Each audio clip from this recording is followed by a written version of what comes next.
I knew something was wrong. He smiled. He looked completely calm. He answered every question without hesitation. Everything he said sounded believable. At least, that's what I wanted to believe. But something inside me refused to let it go. I couldn't explain it. I couldn't prove it. There was no obvious sign, no shaking hands, no nervous voice, no guilty expression. Just one quiet thought. Something about this story doesn't fit. For a moment, I told myself I was imagining things. Maybe I was overthinking. Maybe I was being unfair. Maybe I simply wanted to find a problem where none existed. But the feeling didn't disappear. It grew stronger. Have you ever experienced that? Someone says everything you expect to hear, yet your mind keeps whispering that something isn't right.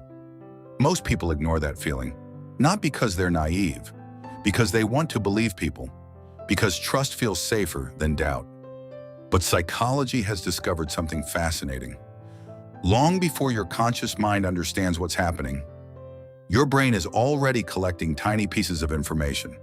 A pause that lasts just a little too long, a sentence that sounds strangely rehearsed, a detail nobody asked for, a word that doesn't quite belong. None of those things prove a lie, but together, they create a pattern, and your subconscious notices that pattern before you ever do. That's why intuition sometimes feels almost magical. But it isn't magic, it's psychology. And once you understand what your mind has been trying to tell you all along, you may never hear another conversation the same way again. Because the biggest mistake people make when trying to detect a lie is looking for the wrong clues. And that's where almost everyone gets fooled. So, what exactly is your brain noticing? Most people believe they can spot a lie by looking for obvious signs. Someone avoids eye contact. They touch their face. They fidget. Their voice starts shaking. But here's the problem. Almost all of those signs can appear in completely honest people. Someone telling the truth may be nervous simply because they're afraid of not being believed. Someone lying, on the other hand, may look completely relaxed. That's the first psychological trap. We're taught to watch people's bodies when we should be watching their minds. Because lying isn't just saying something false, it's creating an alternative reality. Think about what the brain has to do in that moment. First, it has to hide the truth. Then, it has to invent a believable story. After that, it has to remember every detail of that story, while at the same time watching your reaction, making sure nothing sounds suspicious, and avoiding any contradictions. That's an incredible amount of mental work. And the harder the brain works, the more likely it is to leave tiny fingerprints behind. Not dramatic ones, tiny ones. A sentence that's slightly too perfect. An explanation nobody asked for. A pause that's just a fraction too long. Individually, none of these things mean very much. But together, they create something far more powerful, a pattern. And here's something fascinating. Your conscious mind listens to words. Your subconscious listens for consistency. It quietly compares tone, timing, language, emotion, and behavior, all at the same time. I remember sitting there. The more he talked, the less I believed him. Not because of what he said, but because something about the whole story no longer felt consistent. Long before you can explain why, your brain has already started asking one silent question. Does this story actually fit together? And that question changes everything. Because once you stop looking for one magical sign and start looking for patterns instead, you begin seeing conversations very differently. But surprisingly, the strongest clues aren't hidden in someone's face. They're hidden somewhere most people never think to look. Their language. And one of those hidden patterns is so common that once you notice it, you'll never listen to another conversation the same way again. Language. That's where deception quietly begins to reveal itself. Most people believe words are the easiest thing to control. Psychology suggests the opposite. When someone tells the truth, they're remembering. When someone lies, they're creating. That one difference changes everything. A truthful memory already exists. A lie has to be built, piece by piece, while it's being spoken. And that's why language often becomes the liar's greatest weakness. Here's the first clue. Listen to how often someone takes ownership. Truthful people usually say, "I forgot. I made a mistake. I should have told you." Liars often do something very different. Without realizing it, they create distance. Instead of saying, "I broke it," they might say, "It somehow got broken." Instead of "I forgot," they'll say, "It completely slipped my mind." The responsibility slowly disappears from the sentence. Not because they planned it that way, but because their mind is trying to create emotional distance from the truth. But don't make the mistake of judging someone based on a single sentence. That's exactly what inexperienced people do.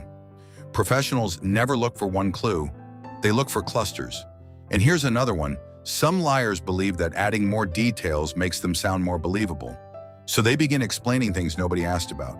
The weather, the traffic, the color of a stranger's jacket, details that sound convincing because they were never important in the first place. Every extra detail is meant to convince you that the story must be real. Ironically, those unnecessary details sometimes become the very thing that exposes them. But here's the twist. Not every liar talks too much. Some do the exact opposite. They become unusually brief. Every extra sentence creates another chance to make a mistake.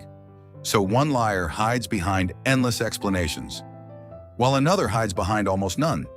Completely different behavior. Exactly the same psychology. The goal isn't to sound natural. The goal is to survive the conversation. Looking back, I realized he wasn't trying to convince me. He was trying to protect the story. And once you understand that, you stop listening only to what people say. You begin noticing why they chose those words in the first place. But language is only half the story, because sometimes the truth appears before a single word is even spoken, if you know where to look. But after everything we've explored, there's one final question. Why is it that some lies fool us, while others never quite feel right?